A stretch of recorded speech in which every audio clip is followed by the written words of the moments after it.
Kapag galit ang client, hindi solusyon ang pagiging mas galit.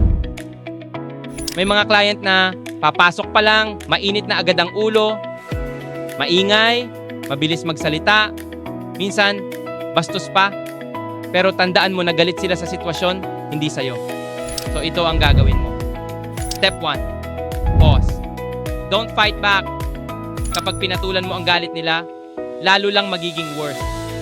Huminga ka muna. Ikaw ang mas kalmado. Ikaw ang may control. Step 2. Acknowledge the emotion. Sabihin mo, gets ko po kung bakit kayo frustrated.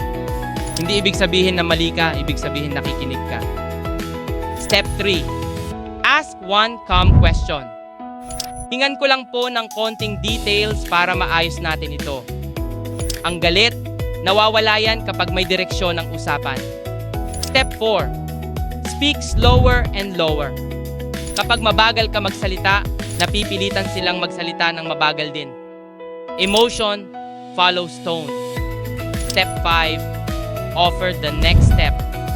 Ganito po ang pwede nating gawin ngayon. Ang galit humuhupa kapag may solusyon na nakikita. Hindi mo trabaho makipagtalo sa customer. Trabaho mo pakalmahin ang sitwasyon. Calm the moment. Control the outcome.